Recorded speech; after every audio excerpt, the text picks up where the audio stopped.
October 28th, 2019. Hey y'all. Hey y'all, I'm back. Yes, we're glad to have you back. I am back and I am really excited about life these days. I'll just say that. While we're getting started and letting people get settled, I definitely think we should. I'm going to talk about a few different things, but this week's topics are really going to be focused around transparency. So one of the things that I'd like to see us do continuously as current business owners is talk really about what we've experienced throughout the last quarter. So, I feel like a lot of times people ask you to speak about successes or failures, but sometimes they're so far back in the rearview mirror that you just tell this really sunny, bright story about it as if it all came together and it all worked out. Love it. That's never how it really is. We get to rewrite history as we see fit, but really, I'm really interested in saying, you know what, while we're going through, let's share a bit of it as much as we're comfortable with. And everybody knows I tend to be an open book and I probably share too much. But definitely there are several topics that I've encountered this quarter in particular as we move into a new decade that I'd like to share. And then Cathay's had so many things going on.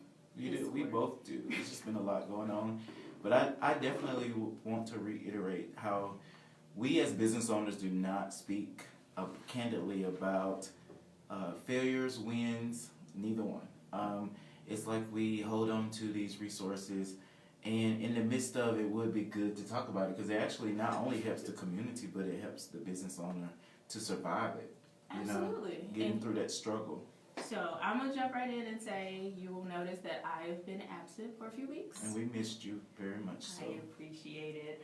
And I enjoy and I have definitely missed connecting with everybody and being able to speak. We all know that I like to talk, so I think that speaking is cathartic.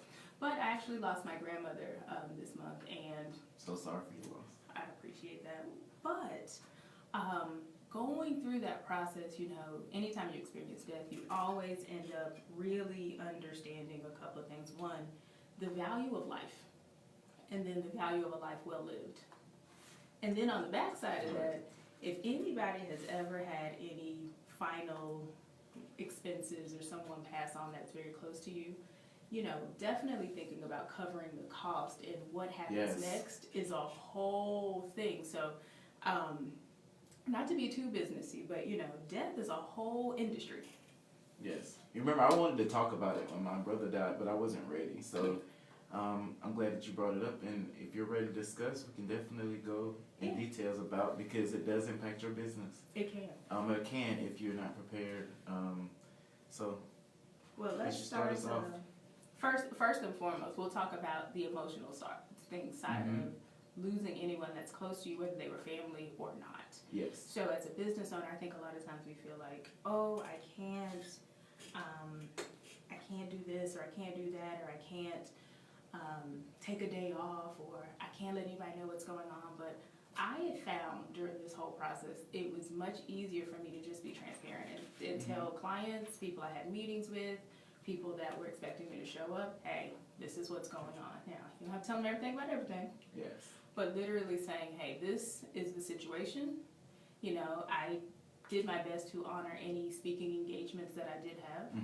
But when I started to hit a wall, or I had like some, just some rough moments, I had friends and family and colleagues and everybody rallying around me, but it was really necessary to just say, I can't today. Right. And I think that is one of the biggest lessons that I recognize. The world didn't stop turning because I took, a few days off here or there, or I had to take some half days, or only work for an hour. Quite frankly, I did have my assistant clear my calendar for the rest of October. Anything that wasn't a speaking engagement where people were expecting me to show up, I literally had her clear my calendar. And then, she reached out to everyone individually and said, hey, we're just going through a schedule. Well, I'm glad you came in today. Yes. I appreciate it. And that's the second part of it. So everybody knows my mom's a pastor, and you can't stay in your hole but so long. So you do have to climb back out and say, okay, let me peek my head out, be the groundhog, and say, is it time to get back to work? And you do your body check. I did my body check. I did my emotional check and said, some stuff I'm willing to deal with, some stuff I'm not. And I I would say that has been really, really good for me. So this is my first full, I'm all in back week. And I actually realized that I had said, okay, I don't know if I really want to talk to people and but I found out it's a part of how I like to heal. Right. And it's also good to have people on your side, because I know that I wanted you to know that no matter what, I got your back. We will make plans. And like last week, we had Chef and Dario, and that was perfect. Yes. And if you could not have, attended today, we would have figured it out, and you know that I fully support you. And if you needed to take a break, if you decided you need to take a break again, because emotions come and go. They do. So going into the financials, and you don't have to talk specifically about your grandma when it comes to, but I do want to speak about, just in my brother's case, and I mentioned it briefly before, my brother was young, and he had a small insurance plan, but he didn't have insurance to cover the funeral.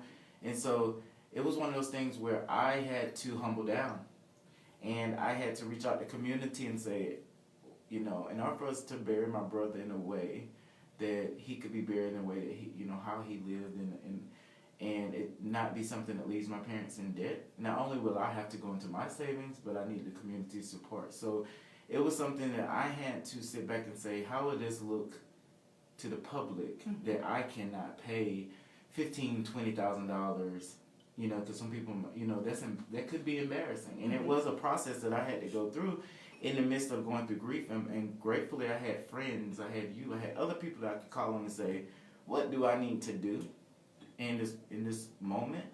And everyone was like, we have your back. You humble yourself down.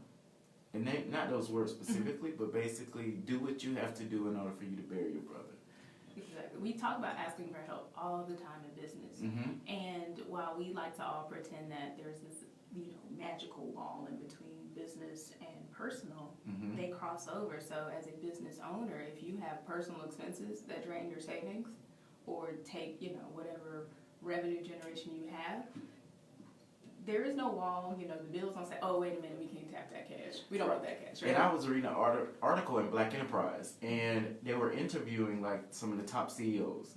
And one of the CEOs stated, we need to get rid of the cliche comment that business and personal are separate, because they said if you really want to be successful, they're going to align. And the way he explained it, and you can look up the article, it's a recent article, I'll actually post it on the In Your Business site, but the way he explained it made a lot of sense, because we do try to mentally separate the two. And in accounting, of course, you have to separate things and like that, but when it comes to your brand, it is hard. You can't determine what somebody else thinks of you when they see you. I might think Shante, I might think Dr. Shante, I might think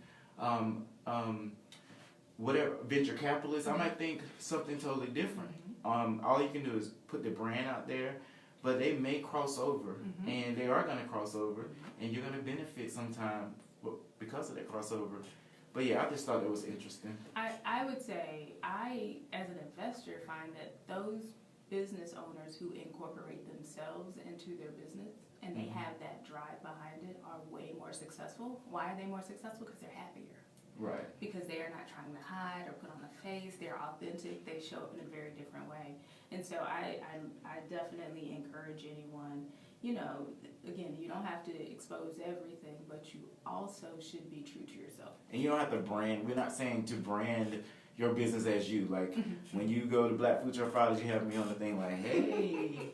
No, not that. But know that when you go home and you shut the door and you're to yourself, you are still you and you are your business. So that's what we're saying. It's like it doesn't turn off. Yeah. So we'll talk about really briefly just the financial implications and the legal implications of burying someone, whether you own a business or not. So first and foremost, if you do not have a will, there's no way.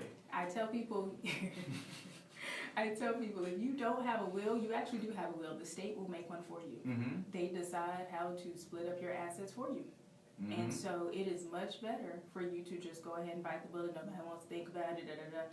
Trust me, somebody else is thinking about it. And you have to go to probate court. And what and some people's like, you just didn't know. Well, I don't think a lot of people know. I thought when we first found out about my brother that he had passed, I thought that we would have time, like 3 months or 3 weeks or whatever. And even though the mortician was very nice and they worked with us and he had a wonderful funeral, it was like, you have 3 days, 2 days, yes, really, to come up with this money. And we needed immediately upon you seeing his body. Yeah. So I was like, how many days? And it's the nighttime, like, or evening. So I'm like, we really have like 36 hours to get thousands of dollars. And so, and I just watched my mom go from, oh, we got that, as he went down the list of things. He started off with the smaller bills, and then and she was like, oh, we can take care of that. And then I seen her face just like, and I was like, I got it, you know. It is. But the point in saying that is, those are the things when we say have 6 months of income or a year of things in your savings. There could be setbacks that come in and just wipe your business clean, and of money that you can actually use for things, personal things. And so I always be ready and prepared. Yeah. So we talk about planning. So plan. I mean, and it sounds morbid. It may sound, none of us know. None of us know when we're going to need that cash reserve, whether it's for you, mm-hmm, whether it's your family, or whether, a situation happens. So plan these things out. So always have a will.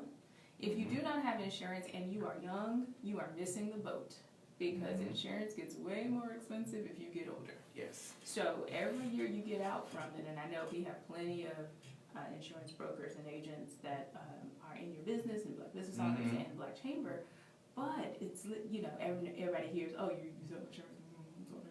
mm-hmm. Those are the people that can steer you to the right package, the right plan for you that will benefit you throughout the course of your life. And you should really take their advice. They are professionals.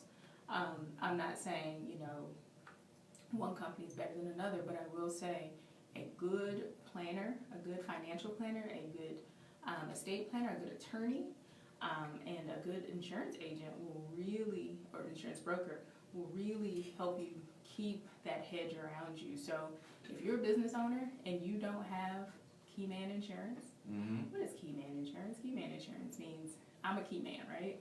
mm-hmm. My name is on the door. If I walk outside, I don't like to use the hit the bus analogy. I like to use the win the lottery analogy. Mm-hmm. If I win the lottery and I say, bye Charlotte, I'm out of here. Mm-hmm. All of those assets, what happens to the business, right? Mm-hmm. Now, I would say human insurance probably is more akin to if I get hit by a bus and I'm disabled and I can't work, mm-hmm, what happens? But literally, we have to make sure that we are doing things like say, okay, the business is insured. Do I want this business to close upon my death? Do I have partners? I have partners. Do I want to pass this on to family? Do I want my family to just be paid out and the business continue? You have to make those things known. And actually, you need to do that when you incorporate through, depending on I think they do a dissolution. Part of your incorporation has a dissolution where you need to figure out how is your business going to be dissolved upon you ending the business, upon your death. And so you need to know that from the beginning. And so I guess we don't want to get too morbidly into that subject, but insurance, and it's different types of insurance. Yeah. Like, I just want to, even for events, you have to have a festival insurance on top of the $1 million liability insurance, and there are different levels of that. And then you have, like you said, key man insurance, and it's just so many different types of insurances, but all of these things prepare you for the worst. Yeah, and I also do want to say, life insurance is life insurance, and I don't mean that to be flippant about it, but make sure that you are covering your life. Mm-hmm. Accidental, and not just, we often get accidental because a lot of times credit unions just give you $1,000 or $3,000, and we think that's enough, but it may not always be an accident. So just keeping those things in mind, and I will say my grandmother did have insurance, and That's good. at the end of the day, I think we tend to be young and we think we're invincible. And forever young. I'm gonna always be young, you know. Mm-hmm. But that being said, you know, you're not invincible. And making sure that I think I got my first life insurance policy, and it literally cost me $12 a month Mm-hmm. for a lot of coverage. Why? Because I was young. Right. Now, at the end of the day, you know, I'm getting a little older. But Mhm. that being said, you know, making sure that your wishes are known. So I'm gonna leave that there and just say, remember to protect your family, Mhm. remember to protect your business, and remember to make your wishes known. That is really important. If you're not doing that, put it on paper. You know, it's not good enough to just talk about it with somebody and hope that they're around when such and such, because that doesn't count. All hell could break loose. But always. I mean, the most tight-knit family, all hell can break loose over a shirt, over a gun, over a wallet, over a belt. I mean, I know that sounds crazy, but when people out there are in a different mindset and they want a part of that person with them, and that's the smaller things. When it comes to actual like assets, money, property, cars, it really can get crazy. And people that you've loved all your life, it could be if you're not prepared, it could turn into a mess. Yeah. And I'm just gonna say one more thing. As we talk about, I saw a meme that said, we talk about black wealth and building black wealth. Mm-hmm. One thing I will say, this meme was kind of funny, but at the same time it kind of wasn't. It said, our children deserve to inherit more than clothes and shoes. Facts. So that means buy a house. If you have property, make sure that property stays in your family. That's a way of accumulating A wealth. business. If you have a business, make sure that you are training whomever, cousins, uncles, sisters, whomever, to not only just work in the business, but to run the business, right? Mm-hmm. Making sure that those things that will build wealth over generations are actually things that we are actively working on. And then I will say this, I also saw someone say, don't sell grandma's house. Don't sell grandma's house. That is big, and it happens a lot. Yeah. It actually happens more than not, and because it's like families want a hold of that money. When there are so many options that you could do, if you don't want that, you know, maybe that's the Sunday house, and you could Airbnb the rest of the week. There are so many things, but quickly selling the house and dividing it, it's not no one ever worth wins. the cash. It really isn't. It's not worth it. And I know it's so much easier to say when you're not in that situation, you don't know other people's financial situations. But in the long run, it does not benefit you. And if you look at families across the board who really have the generation behind them up, property helps. And it's an asset. So you can borrow against that property if you need to. Don't just do it because you Don't borrow and lose it. Exactly. And then that's another way of families that are really caring about each other. You know, we all have a family member that may not be doing, you know, as well as everyone else, and that's an opportunity for them to stay there. You can have a time frame that they can get themselves together. I mean, and like you said, it's a way you can borrow from it and have access to capital. It builds literal wealth. It's a foundation. But I'm gonna switch gears because we got a whole lot of transparency to get through. We done laid it all out as far as that goes. I'm gonna change topics and say last week was Charlotte Black Restaurant Week. Hey. And you know, we actually went to Freshwater for Sunday. She's awesome. Miss Freshwater is awesome. And we also, I'm not sure if they were a participant of Black Restaurant Week, but I think we also ended up eating at the Chicken Box. And Cuzzo's. Well, you know what? I support all black businesses, and Chicken Box,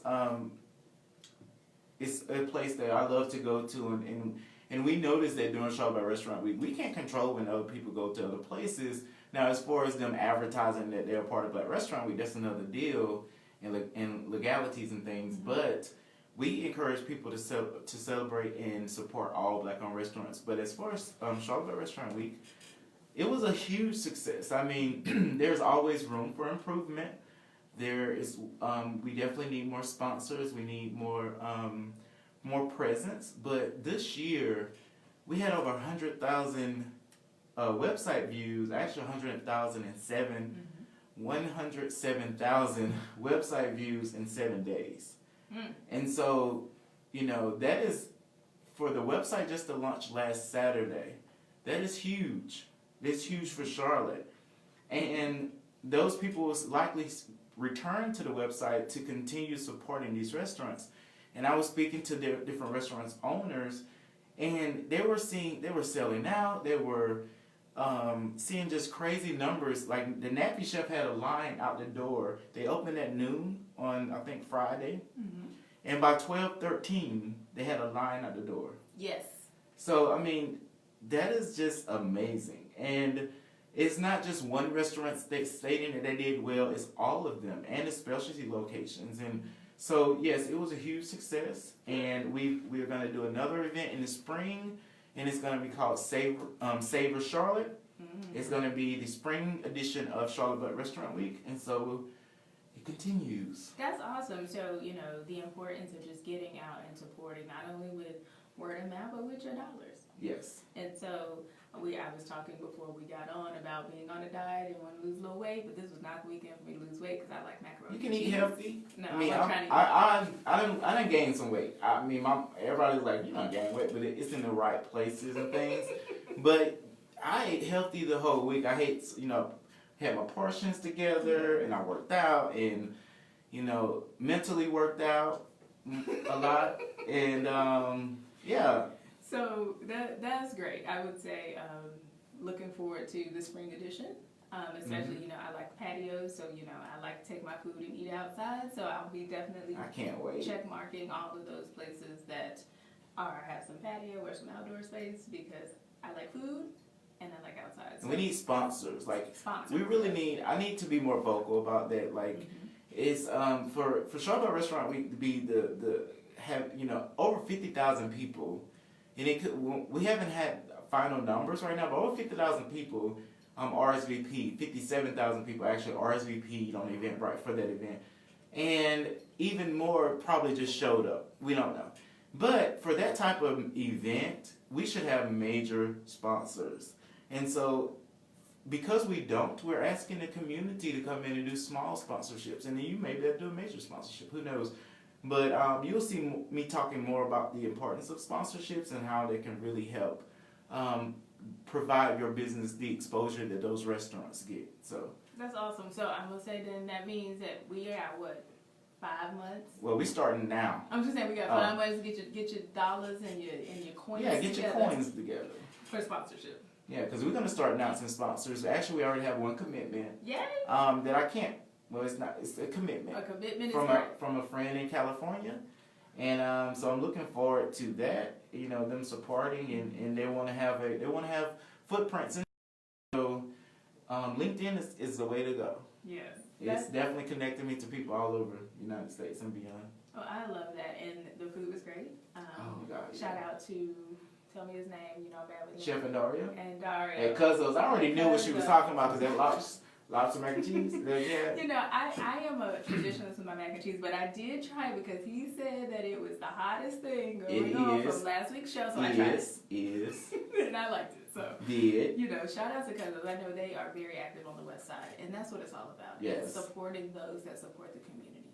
And he has done a fantastic job. I know he has done work with the West Boulevard Neighborhood Coalition. Mm-hmm. He has, pulled up and been the food sponsor. He is, Johnson and Wales. I mean, he's really done a good job. And so, yes, big kudos to him. He was sitting in my chair here last week, so he chilling. did a good job. He was chilling. Okay, so like I said, so next topic, mm-hmm. and we're talking all about things that are happening in this quarter. And remember the importance of sharing how we navigate choppy water. So I am a planner, right? Mm-hmm. And I love looking forward to the next year. So we are in Q4. It's the fourth quarter. Uh-oh. Time's running out on 2019. And so started doing the assessment, really, of is the business where I want it to be? Where do I want to go next year? And, right. 2020 is a whole new decade, which... Millionaire status. Millionaire status. That's what we're going for, right? Billionaire status. Oh, I forgot. But let me. I'm gonna crawl. I'm gonna catch you though. I'm gonna catch you. Come on. Yeah, But one of the things that I definitely looked at. So I can be overly critical of myself, but one mm-hmm. of the things I noticed was I do a lot of things. Indeed. And when I say a lot, that's not just me bragging. I technically am CEO of 3 different entities, 2 venture funds, and my, quote, day job. Plus, I speak and I sometimes teach and lecture. And I'm the chairman of 2 different organizations. And at the end of the day, I'm tired. So that is crazy that you said that, because that's what I got a new journal that I started for the 4th quarter. I used to do a different journal each quarter. And I met with the mayor on Sunday. We were talking about different initiatives. And one of the things she said to me, and she looked me in the eyes when she said it, so it was like, one of those moments where, and my friend Yolanda Bynum was there, and LaToya Evans was there. They were like witnesses of the moment for me. But she looked me in the eyes and she said, Kathay, you are very talented and creative. You do a lot of things, you do them well. And it's time to go into a new season where you take all of those talents and you refine it. And then I said, repeated, I was like, refinement. So it's the same thing. Like when you're talented and you can do a lot of things, and like you just can feel it and you can see it and you're passionate about it. Sometimes it's time to just refine it all, and it's time to prune. Yes. Fall is a time, I'm a landscape architect and horticulturist, and it's like this season is a time to prune and nip off different things. And sometimes you prune things and they're still green. And when it's some things are flowering, like roses are flowering right now, they're not supposed to, you still have to prune. And so it survives the winter. If you just let it flower, it could not survive. Their part cannot survive. So pruning, refining, and billionaire. And being a billionaire. So for me, it was saying, and I have to always check in and ask myself, why are you doing this? Why are you doing this? Are you doing this because somebody asked you? For the money. Are you doing it for the money? Are you doing it because you have to do it for the money? Right. Are you literally happy doing this? And does it get you to the next step that you want to take? And that has become the biggest question for me. Does this get me to the next step? Where do I want to be in 2020? Great. Now, does all of the stuff that you're doing get you there? And I would say I was surprised to hear myself tell myself, no. And then sometimes you go from the troll to the giant. Yeah. And you literally don't realize you've become the giant. And that you no longer need to do some of the things that you did to prove to the community that you are a giant. That's amazing, because I said in 2017 I wanted to be a speaker. And I wanted to get out there and speak. And so anybody who knows they're trying to get those first few gigs in. Keynotes are hard. They're hard, and you do them for either little or nothing, right? Because you need a track record. You need film, you need roll, you need audio, you need people to have experienced you. And so you start to do them for free. Right. And there's nothing wrong with that. And then in 2018, I said, okay, I got a couple in 2017. And I said, okay, I want to do one a month. By 2019, this year, I have done all paid. And I've done 56. That's amazing. High five. I had to tell you because you was going to miss my high five. Yeah, you did it. You was going to embarrass me. But anyway. But, 56 speaking engagements, all paid. Now, I'm not saying I'm making, $50,000 for speaking engagement, but that showed me progression. But that also said, okay, I could take that big map and say, what things are you speaking about? What things do you want to speak about? Right. And again, are these getting you to that platform? Because I think I've shared probably with some people, I definitely want to end up on, say, MSNBC or CNN Money. I want to be on one of the money channels as an investor. I want to be on That is amazing. So, I'm refining, what are you talking about? Why are people talking to you? Why are people listening to you? Why do people come out to hear you? And I said this year was going to be my money year, right? So I'm only talking about money and investing. And I stayed true to that, to be honest, about 70% of the time, which isn't bad. And so I'm saying in 2020, I'm going to refine that. And that refinement means I may have to pass on an opportunity to someone else I know that maybe has a little more passion in the subject, but I'm going to stick to healthcare investing. Yes. I'm going to talk about investing as a mechanism for us enabling wealth. And I'm going to talk about money as a tool. So I personally believe your tools can be one or two things. They can be helpful, they can be harmful, right? Right. If I have a hammer, I can either build a house or beat you in the head. Oh. right? One of the two, right? Mm-hmm. One's going to build something, one's going to be death, Right. right? So I'm looking at money now as the same vein. You know, people talk about money being not good or they don't want to pursue money, but I think money is a tool in our toolbox that we can use to have an amazing impact on things. And money, this is so good. I'm so glad that we know, because I was speaking, I had a lot of dinners and lunches with leaders this week, and they all were concerned about where I was financially. And they were like, how are you monetizing your dream? Mm-hmm. And that was like the number one subject. It wasn't something I brought up, it was projected to me. And I was sitting on the couch today, and I was thinking, like, I have, as far as my dream, I have been so focused on everyone else's dream, and I know you would think, like, well, this is successful, and that's successful. But it's like the whole time I was thinking about everyone else. And as I was sitting down thinking about the success and the lines that showed about Restaurant Week, and I was like, there should be so many more opportunities and so many things that I should have been doing to not make it about money, but make sure that I'm okay. Yeah, and I don't. When I'm making sure everybody else is okay. I mean, but that's the thing. It's making sure, as you know, and I think of myself, Shantae, Dr. Shantae, as a business. I also think of my entities as businesses. So if I can't work, if I'm homeless on the corner, I can't be the best me, right? That's not going to be empowering or enabling to anybody else, because you want to be an example to the people that are leaning on you. You know, y'all know I love hip hop, I love Jay-Z. I can't help the poor if I'm one of them. And you know, it is so crazy. There are people that assume that I'm this arrogant, rich snob. You're not? No. At all. I know. But it's like, there are some things, in 2020, my mindset, sometimes your heart and your passion can affect your pocket in a negative way. So, and I think that my passion, and I've seen people manipulate me because of how passionate I am, and when I look back and reflect on those specific situations, and I'm like, they knew I would say yes. They knew I would allow this for free or do this and that. No more. And I practice it, and it works. The art of saying no. So that's a perfect transition.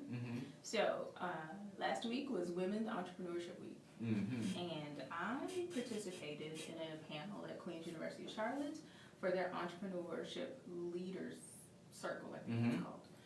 And there was a panel of women, and the advice that I gave out, I gave two parts of advice. One is, don't take little nibbles around your dream. You're never going to get there, right? So, you know, and I think it may be very characteristic of women, but literally we take these little baby bites, thinking that it's going to eventually lead to the big thing, right? And that means you're kind of skirting around the edges. It's like, go big or go home. But the second piece of advice I gave was, learn to say no, and then stand firm in your no. So for me, that is awesome. What I tell people is, and then because everybody hears no, and they're like, wait, what? Yeah. And then they ask you why. You are not obligated to tell people why you don't want to do something. So, and it's so funny, there's all kinds of parodies on this, but people will say, well, you know, will you do this? No, I'm not interested in doing that. Well, why? Because I don't want to. Right. You'll be surprised how shocking that can be to people's systems, but how liberating it can be to you. And you can say, no, I can help you find somebody to fit it, or you can just say no. Right. But you don't know other people's explanations as to why you won't, why you don't have time, why you're booked. It's literally doing that self-check and saying, am I here for the right reason? And I know with me, when I speak to other people in the community, because people will drop your name and you don't even know it. That's something that happens. And so I was speaking to one of our members, and they were like, you have to have a set price for what you're doing, because now people are leveraging your events or your things. And this particular person was telling me, like, it was said to her that I allowed them to do it for free. Yeah. And she was like, they were like, I experienced this and made this much money for free. Why would I pay this for yours? I can just go ask Candid. And I was like, oh, no way. Like, yeah. I thought that was like a, you know, a in-kind thing, that, you know, something I was doing for them to help them leverage. Yeah. And you know, I have a lot of rules for now showing up and participating in things. One, if you are charging people, but you can't scrape up $5 to pay me, we have a problem. If it's a nonprofit, great. If this is literally you're like, oh, come. I had somebody to ask me to do a whole day workshop for the opportunity to be promoted on their flyers. Exposure? Yeah, exposure. And I'm thinking, you want 9 hours of time, and I'm thinking about what I bill my clients. And I don't even know what you're talking about. So it don't even matter. You know, what I'm saying is, you know how people say exposure, yeah. and that word it depends on what it is, but it's like, I don't even know what event you're talking about. It is not like it's so out there that, okay, I'm going to take this opportunity. Unless you're CNN. Exactly. Like, that's when it's like, oh, okay. So then you start, you know, ranking. Who is this and what kind of exposure we're talking about? And they were talking about literally social media flyer exposure. That's not worth it for me. So I politely declined and said, you know, I'm happy to connect you with some people that might be more amenable to this. But my advice to everybody is don't work for free, because once you set the free price, you know how hard it is to get somebody to pay you on the back end of that? Right. And if you do accept something like that, they're laying out benefits. Yeah.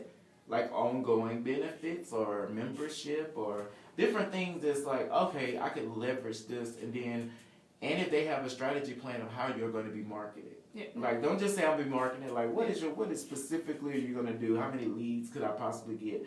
So, and then so that's like on the end of, you know, you getting a gig and you not doing it for free, and then on the other end is like start saying no to people not wanting to pay you, because it devalues your business and your events and things like that. So being consistent with what you charge. And it makes it harder for everybody, though. Especially, Charlotte is a very small market. Yes. We are a big city that operates as a small market.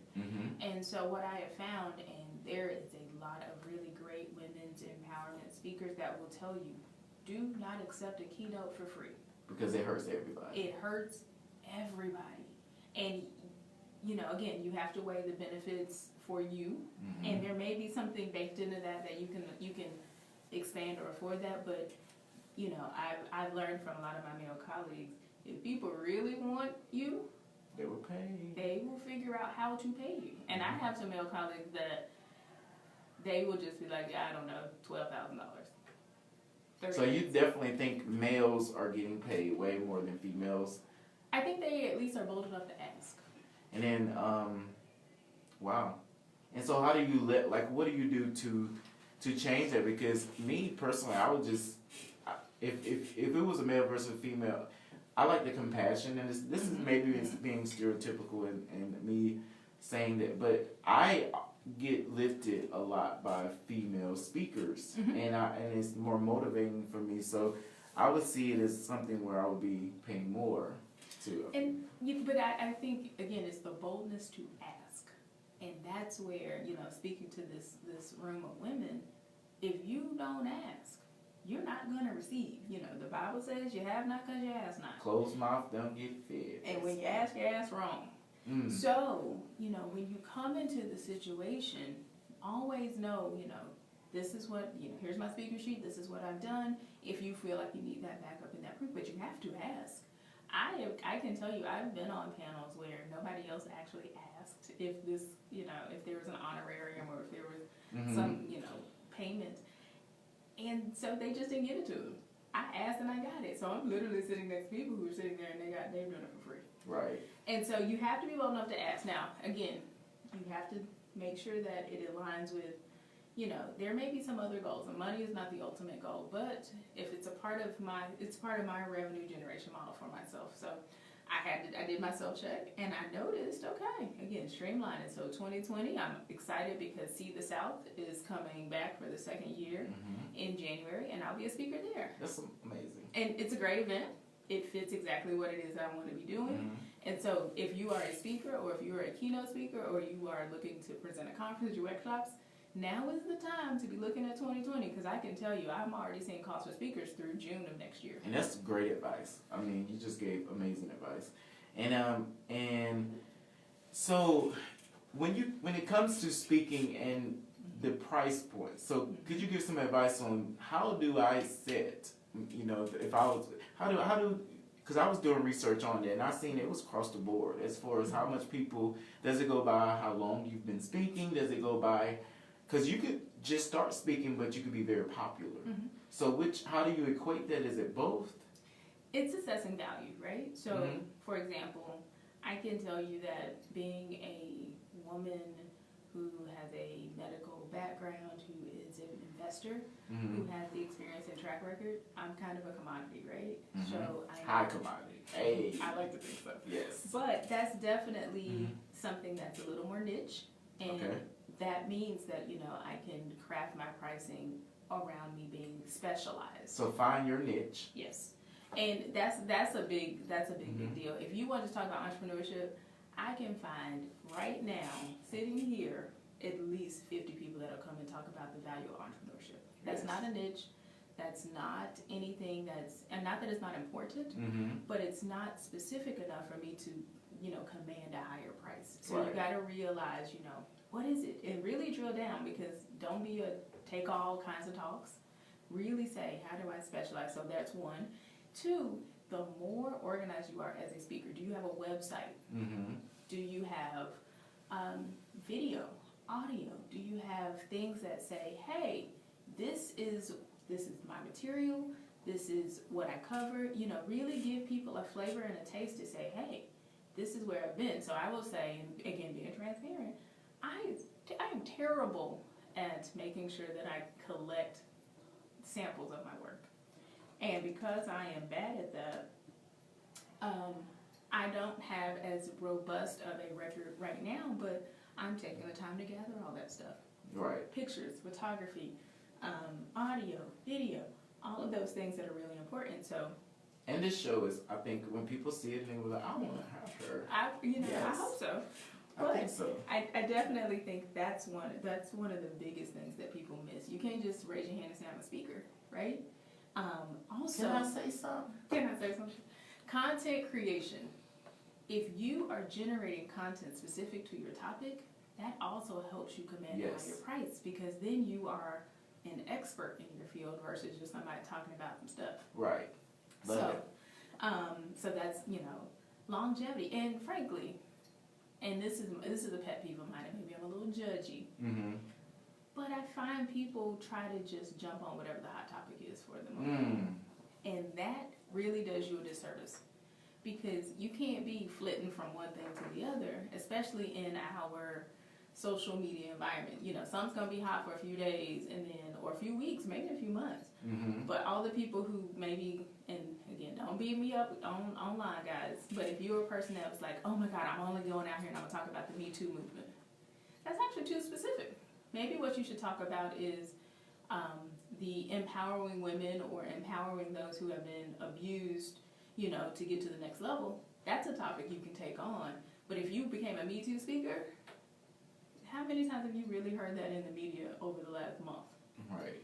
You know, if you are now going to be an expert in Russia, you know, that may not do you. Let's not even get on politics, because you know I might be one of them person you talking about.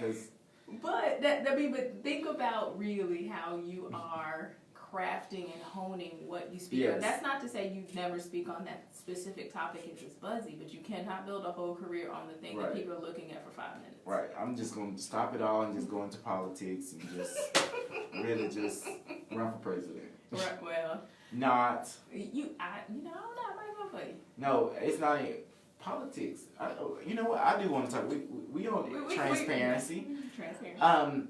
I want to speak about what's happening in politics and how I see that there are some people that's engaged in politics, but I think we should be more engaged. I think that at this point it's a national disaster that could have a national emergency. We could literally get attacked at this point. And when I saw how the President of the United States discussed how Baghdadi was killed, and he did it with so, it was just childish. It was like, you know, he was scared and he was fearing for his life, and he blew up himself and that whole thing. And I was like, we need a president, we need a leader, we need leaderships that's able to calm us down, that's able to explain fluently what's happening, and to make us feel like we are safe. Because now that we've killed the leader of ISIS, it makes us more at risk, because there are people here that's in ISIS, there are people over there, and they will be angry. Think about if your leader was killed. And we need to be able to handle any type of situation that could spawn from this. And when I hear the CIA and other places saying, you know, we had to do this in spite of Trump. We had to do this. And it's like, how can you create a political, you know, create a situation of something so urgent and so important, and you make it about yourself, and then your own, you know, national intelligence is saying something opposite. And I'm like, we are literally at risk. It's like a pre-9/11 that I feel is happening, because the same thing, you know, now I like Bush now, and I really do. He's an artist now. I just think about him. I'm like, he's a cool man. But there was a time when he was considered weak. He was considered, you know, ignorant. They were laughing at him. They were doing all these things. Trump got booed the other day by, you know, the World Series. Once, you know, the majority of Americans, white Americans, start booing the president, he needs to be concerned, because that means that there is the mindset that he is not someone to be trusted. And when he's not trusted, or that is out there, it puts the United States at risk, is my point. And I just don't want something to happen, because it's like the same scenario. I challenge everybody to get informed, and to really understand what's going on. And so I know it's so easy to just clock out. You know, it's so much. It's, you know, and it does feel like this fast-moving train that's always, you know, here or there. But it's like, make sure that you are paying attention. And I used to say this all the time. It used to be the footer of my email. I used to say, if you're not outraged, you are not paying attention. And so making sure that you are informed about what's going on around you. You are informed about what you know, things in politics affect the economy. Yes. And if the economy is affected, if global trade is affected, all of these things are interconnected, and that interconnectedness can absolutely target you, your job, your pockets.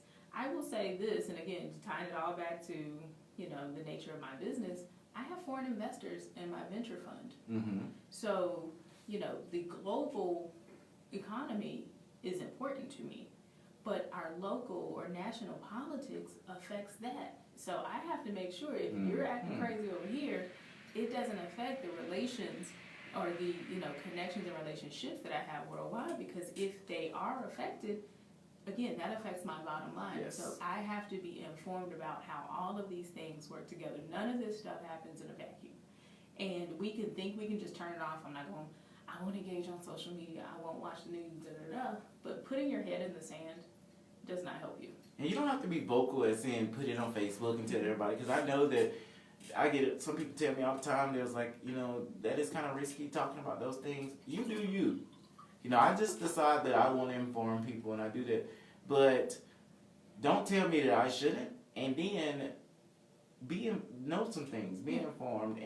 And I see that people be stuck on a mindset or a way, and it's like you can't really change that mindset or way.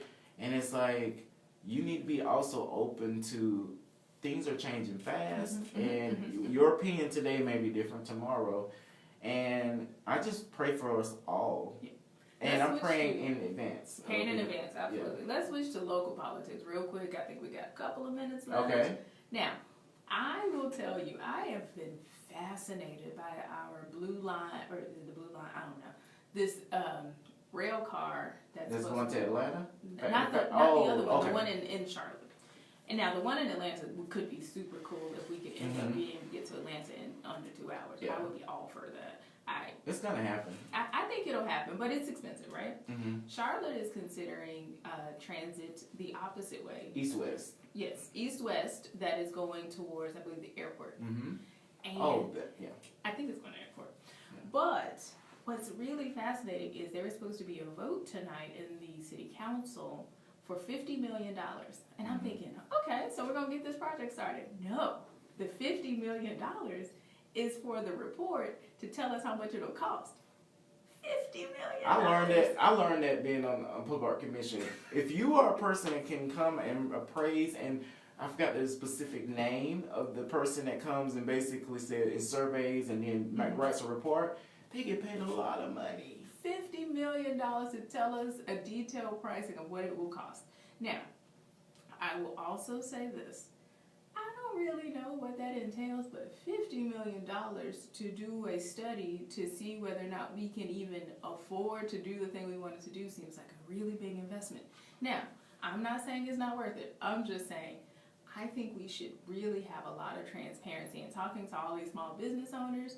Definitely look out for that RFP for a $50 million project. I hope that goes to some business that is in this city. And they can make it where it has a specific, and that's something that we can talk about with the councilman. It can be a specific, go to specific people, minorities, and that is how we come in and you have these discussions, and you say there's a need. I can find the mayor in Atlanta did that. The previous mayor in Atlanta, when the airport was being redone, he said, it will not happen. I will not sign off on this unless it's minorities that's doing it. Mm-hmm. And they may not be the architect firm that's doing it, but at least they may be the company that has concrete and they can pour the concrete. So he actually made Atlanta is who Atlanta is now because of that mayor. Was that what Cassim? Cassim, no. Yes. I want to make sure I give the wrong person credit. That's why I said the mayor.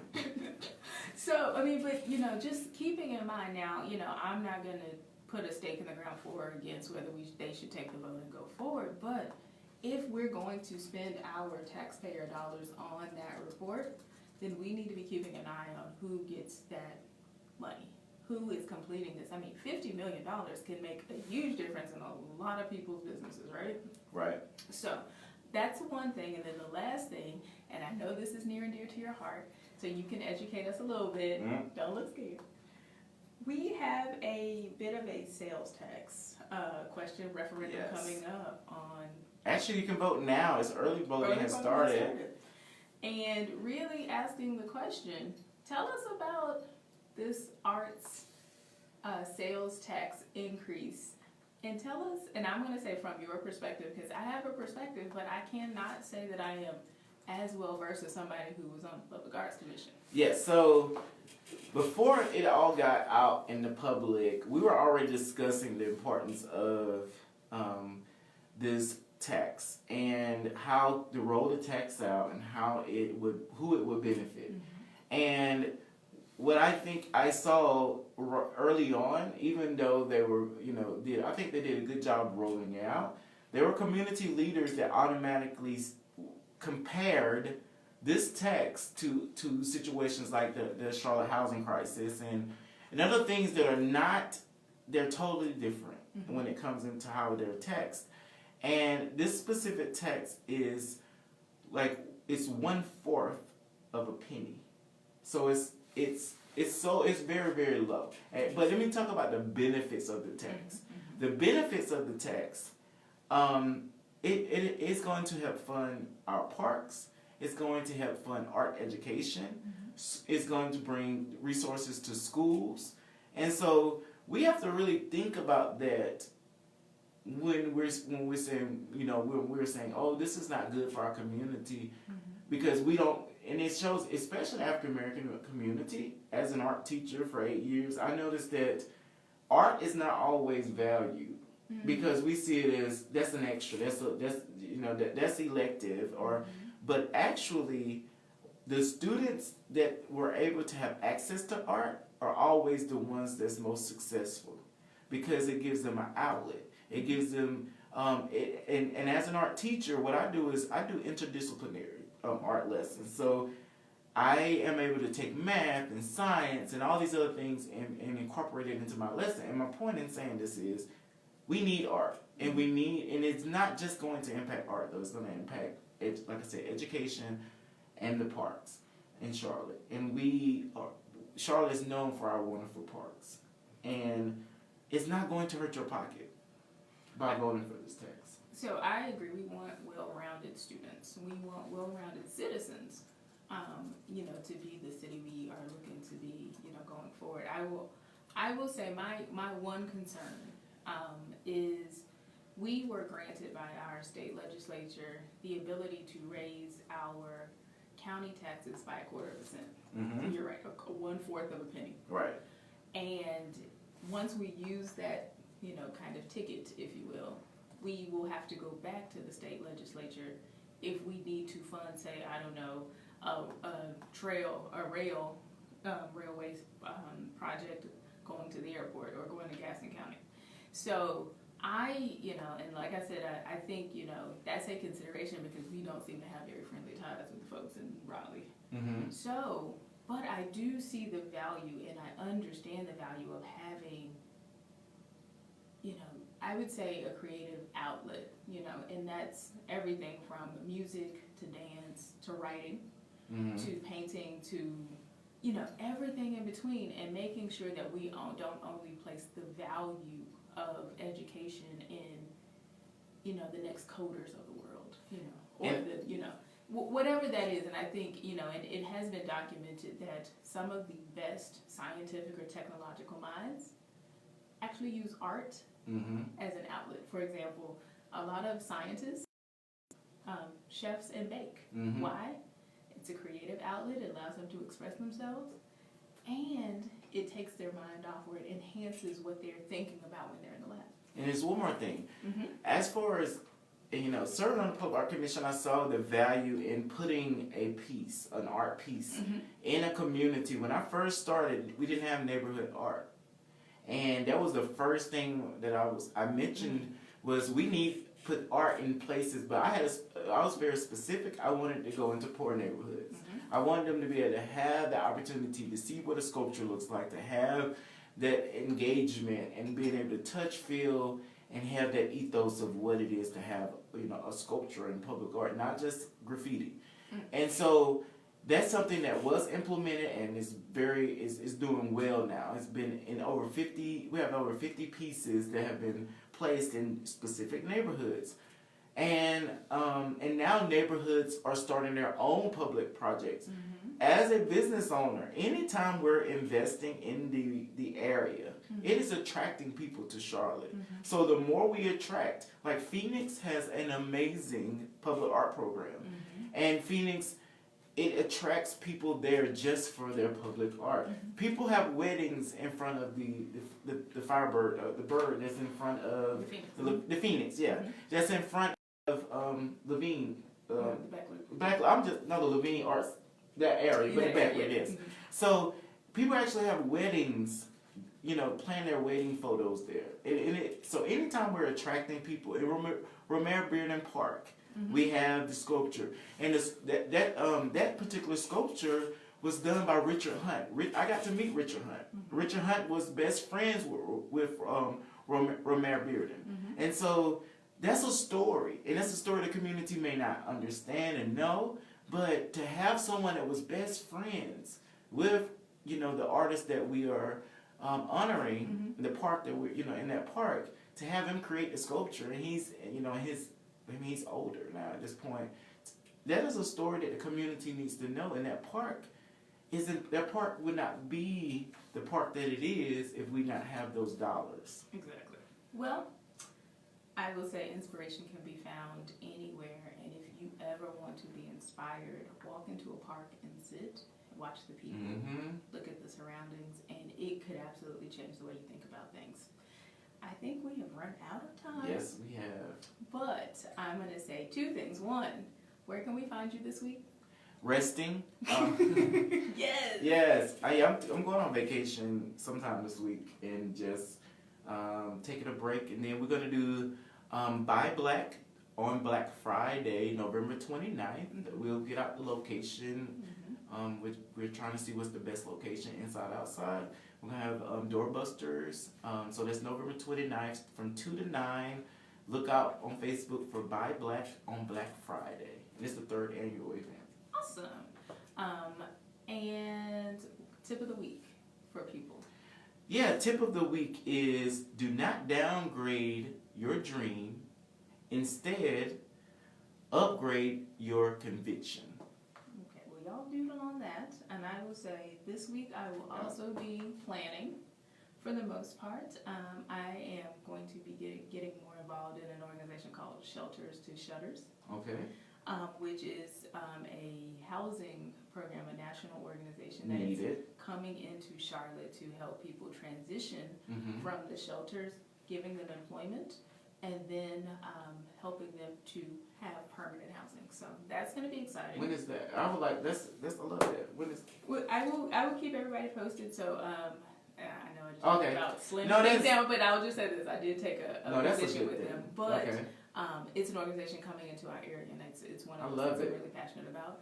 And then my tip of the week is, what could they say? Right. Say it one more time. Yes. So do never downgrade your dream.